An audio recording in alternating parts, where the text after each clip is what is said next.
Very cutesy. Yan, yung basura ko.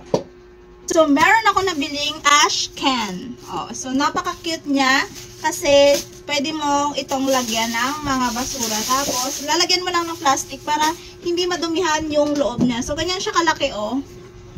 Ayan. So, ilalagay mo lang siya sa tabi ng table mo or kung saan mo siya gusto.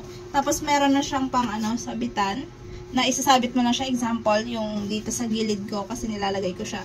And, pagdating sa inyo guys, naka-fold kasi ito siya. Ayan, oh. So, baka magtaka kayo na sobrang liit niya kasi na nga, naka-fold siya.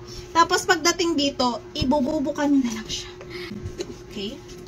Tulad nito, ang dami ko ng basura. Pero, pwede pa naman, kaya pag isiksik. And then, igaganin mo lang yung plastic dito.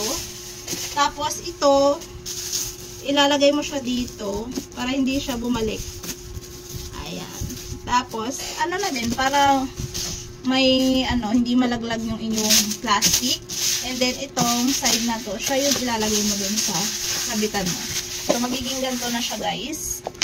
Tingnan nyo kung saan ko siya ilalagay. So, dito ko siya ilalagay sa side.